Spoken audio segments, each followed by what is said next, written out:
Welcome to our channel Bullseye. আমাদের market just এইমাত্র শেষ হলো। তা গতকাল ফেডের রেজাল্ট ছিল, তার প্রভাবে আমাদের মার্কেট আজকে টোটালটাই অল ওভার মার্কেট আমাদের ডাউন গেছে। আমাদের বিএসসি সেন্সেক্স অলমোস্ট 2% ডাউন, আমাদের নিফটি ফিফটি ইন্ডেক্স অলমোস্ট 2% প্লাসের উপর প্লাস ডাউন রয়েছে। আমাদের নিফটি 2.09% ডাউন ছিল। আমাদের নিফটি ব্যাংক এখানে 2.17% ডাউন। ওভারঅল মার্কেট আজকে টোটালি আমাদের ডাউন গেছে এবং বলতে পারেন যে এক প্রকার ট্রেন্ডিং মার্কেট ছিল। এবং গতকাল ভিডিও এবং গত 2-3 দিনের ভিডিও থেকে যেটা আমরা বারবার করে রিপিট করছিলাম যে আমাদের ব্যাংক নিফটি যদি 33,000 ব্রেক করে দেয় সেক্ষেত্রে ফার্দার ডাউনফল একটা বড় মুভমেন্ট আমরা পাবো, যেটা আজকে হয়েছে।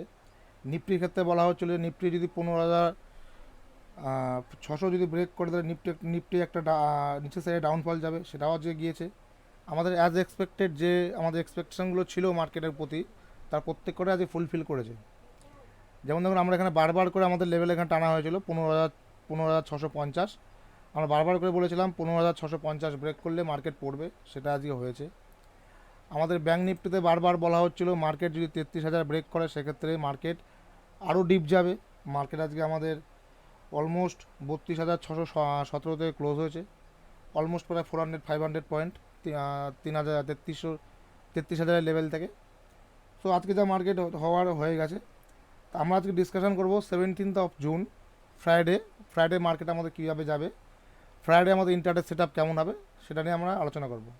প্রথমে আমরা আলোচনা করব নিফটি ফিফটি ইন্ডেক্স নিয়ে। নিফটি ফিফটি ইন্ডেক্সে আমাদের 15,600 লেভেল আমাদের ব্রেক করে দিয়েছে। ব্রেক করে দেওয়ার পর আমাদের কাছে নিফটির ডাউন সাইডে লাস্ট সাপোর্ট রয়েছে 15,200। 15,200 যদি কালকে লেভেল ব্রেক করে দেয় এবং এর নিচে সাস্টেন করে দেন নিফটি ফার্দার ডাউনফল আমাদের যাবে, বা বলতে পারি নিফটিতে একটা ছোটো করে ক্র্যাশ আসতে পারে। সো আমরা এই মুহূর্তে এখনও লংয়ের জন্য যাব না, 15,200 ব্রেক করার জন্য ওয়েট করব। আমরা দেখে নেব কালকের জন্য ফ্রাইডে নিফটি ফিফটিতে আমাদের ইন্টারডে সেট আপ কেমন যাবে। যেমন অ্যাজ ইউজুয়াল এক্সপেকটেশান, কালকে আমাদের এখানে 30 মিনিটের ক্যান্ডেল স্টিক শো করানো হয়েছে। কালকে আমাদের বলা ছিল 15,600 ব্রেক করলে আমাদের একটা ডাউন সাইডে আমরা ট্রেড নেব। দেখুন 15,600 থেকে 15,350, অলমোস্ট আমাদের প্রায় 250 পয়েন্টের একটা মুভ এখানে রয়েছে। আশা করি আপনারা প্রত্যেকে আজকে ভালো প্রফিট করেছেন, ভালো আর্নিং করেছেন। এরকম মার্কেট প্রতিদিন থাকে না, বা এরকম সুযোগও থাকে না। তো সেক্ষেত্রে আজকে আমাদের একটা বেশ ভালো দিন কেটেছে বলে আমরা বলতে পারবো। সো কালকের জন্য আমাদের নিফটি ট্রেড থাকবে ডাউন সাইডে 15,200 মেজর সাপোর্ট, এবং আপ সাইডে আমাদের থাকবে 15,700। তার আগে আমরা কোনো কিছু লং করতে যাব না। কালকে ইন্টারডে সেট আপে আমাদের নিচের সাইডে আমরা 250, নিচের সাইডে আমরা যদি 250 ব্রেক করে সেক্ষেত্রে আমরা সেল সাইডে এন্ট্রি নেব বা পি বাই করব। প্রথম টার্গেট থাকবে আমাদের 15,200। 15,200 ব্রেক করলে ফার্দার ফল আসবে এখান থেকে, তখন আমরা স্টপ লস ট্রেল করে যাব। আপ সাইডে আমাদের বাইং আসবে 15,350-এর উপরে। 15,350-এর উপরে যদি মার্কেট গিয়ে যেখানে সাস্টেন করে এবং সেখান থেকে যদি মার্কেট বাউন্স ব্যাক দেয় সেক্ষেত্রে আমরা বাই করব অথবা সি সাইডে এন্ট্রি নেব। সো এটা গেল আমাদের ফ্রাইডের জন্য নিফটির প্রেডিকশন বা নিফটির আমাদের ইন্টারডে সেট আপ। এবার আসবো ব্যাঙ্ক নিফটি ইন্ডেক্সে আমাদের সেম গেছে। আমাদের 33,000 ব্রেক দিয়েছে, 33,000 ব্রেক দিয়ে সেখান থেকে অলমোস্ট 617-তে ক্লোজ হয়েছে, কিন্তু আমাদের 500 টাচ করে গিয়েছিল। তো অলমোস্ট 500 পয়েন্টে আমাদের আজকে প্রফিট ছিল। সো আজকের দিনের পরে নিফটির এখানে লাস্ট সাপোর্ট রয়েছে আমাদের 31,200-তে, 32,200-তে, বা 32,000ও বলতে পারি আমরা। আমাদের এই যে লেভেলটা দেখছেন 32,200, এখান থেকে মার্কেট একটা বাউন্স ব্যাক করতে পারে। মার্কেট যদি এখান থেকে বাউন্স ব্যাক করে ভালো, যদি না করে আমাদের কাছে লাস্ট সাইকোলজিক্যাল সাপোর্ট থাকবে 32,000। লাস্ট সাপোর্ট থাকবে সাইকোলজিক্যাল 32,000 যদি ব্রেক করে দেয় দেন আমরা উইল গো ফর 31,000। সো এটা গেলো আমাদের লং পিরিয়ডে। আমাদের কালকে ব্যাঙ্ক নিফটিতে ইন্টারডে সেট আপ কীভাবে দেখে নিই আমরা। আমাদের গতকালের প্রেডিকশান ছিল 33,000 ব্রেক করলে আমরা এন্ট্রি নেব। সেখান থেকে একটা লম্বা ফার্দার ফল 600 পয়েন্টের এসছে বা 500 পয়েন্টের এসছে। কালকে আমরা ব্যাঙ্ক নিফটিতে আমাদের এই যে লেভেলটা টানা আছে ঠিক এখানেই, যদি একটু সেফ থাকতে চান তাহলে বলবো মার্কেট 32,800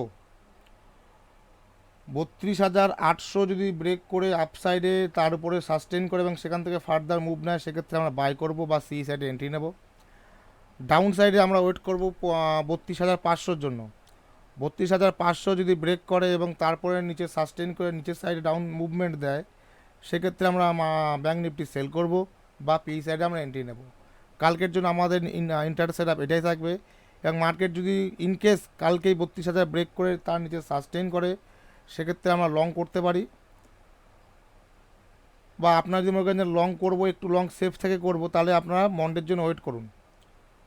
আর যারা রিস্কি ট্রেডার আছেন তারা 32,000 নিচ থেকেই মার্কেটকে আপনারা লং করতে পারেন বা লং পজিশনে এন্ট্রি নিতে পারেন, অসুবিধা নেই কোনো। সো এবার আছে আমাদের ইন্টারেস্ট স্টকে। ইন্টারেস্ট স্টকে আমাদের গতকালে ইন্টারেস্ট স্টক ছিল টিসিএস। টিসিএসে বলা হয়েছিল যে আমরা 3200 লেভেল রয়েছে, 3190 ক্রস করলে আমরা সেল করব বা পি সাইডে এন্ট্রি নেব। সো এখানে হচ্ছে আমাদের 3190 লেভেল। 3190 থেকে অলমোস্ট আমাদের 3120, অলমোস্ট 70 পয়েন্টের মুভ। ইন্টারডেতে একটা হিউজ মুভ। যারা ট্রেড করেছেন বা যারা টিসিএসে সেল করেছেন, আশা করি একটা ভালো প্রফিট হয়েছে। সো কালকে আমাদের গতকালের যেটা আমাদের ট্রেড ছিল টিসিএস সাকসেসফুল গেছে। কালকের জন্য ফ্রাইডের জন্য আমাদের ইন্টারেস্ট স্টক থাকবে টাটা স্টিল। টাটা স্টিল আজকে একটা হিউজ ডাউনফল গেছে। ডাউনফল যাওয়ার পর 900 থেকে সাপোর্ট নিয়েছে। 900 এখানে আপনাদের টাটা স্টিল 52 উইক লো রয়েছে। টাটা স্টিল 900 যদি এখান থেকে ব্রেক করে দেয়, অর্থাৎ 890-এর নিচে যদি টাটা স্টিল সাস্টেন করে, আবার বলছি 890-এর নিচে যদি টাটা স্টিল সাস্টেন করে যায় এবং সেখান থেকে যদি ডাউন মুভমেন্ট আসে, সেক্ষেত্রে আমরা টাটা স্টিলকে সেল করব বা আমরা পি সাইডে এন্ট্রি নেব। অপরপক্ষে উপরের দিকে 915 উপরে যদি টাটা স্টিল চলে যায় এবং সেখান থেকে সাস্টেন করে ফার্দার আপসাইডে মুভমেন্ট দেয়, সেক্ষেত্রে আমরা টাটা স্টিলে বাই করব বা সি সাইডে এন্ট্রি নেব। লেভেলটা আবার বলে দিচ্ছি, ডাউন সাইডে আপনার থাকবে 890 এবং আপ সাইডে থাকবে আপনাদের 915। ডাউন সাইডে 890-এর নিচে আমরা টাটা স্টিল শর্ট করব, আপ সাইডে আমরা 915 টাটা স্টিলে বাই করব। আপনারা নিজেরা থেকে একবার দেখে নেবেন। টোটাল ভিডিওটা লার্নিং প্রসেস, লার্নিংয়ের জন্য রেডি করা হলো। তারপরেও কোনো ট্রেড নেওয়ার ক্ষেত্রে বা নেওয়ার আগে আপনারা নিজেরা একবার অ্যানালাইসিস করে নেবেন বা ফার্দার অ্যানালিসিসের জন্য আপনারা আপনাদের ফিনান্সিয়াল অ্যাডভাইসারের সাথে কন্ট্যাক্ট করবেন। ভিডিওটা শুধুমাত্র এডুকেশনাল পারপাসের জন্য। সবাইকে ধন্যবাদ।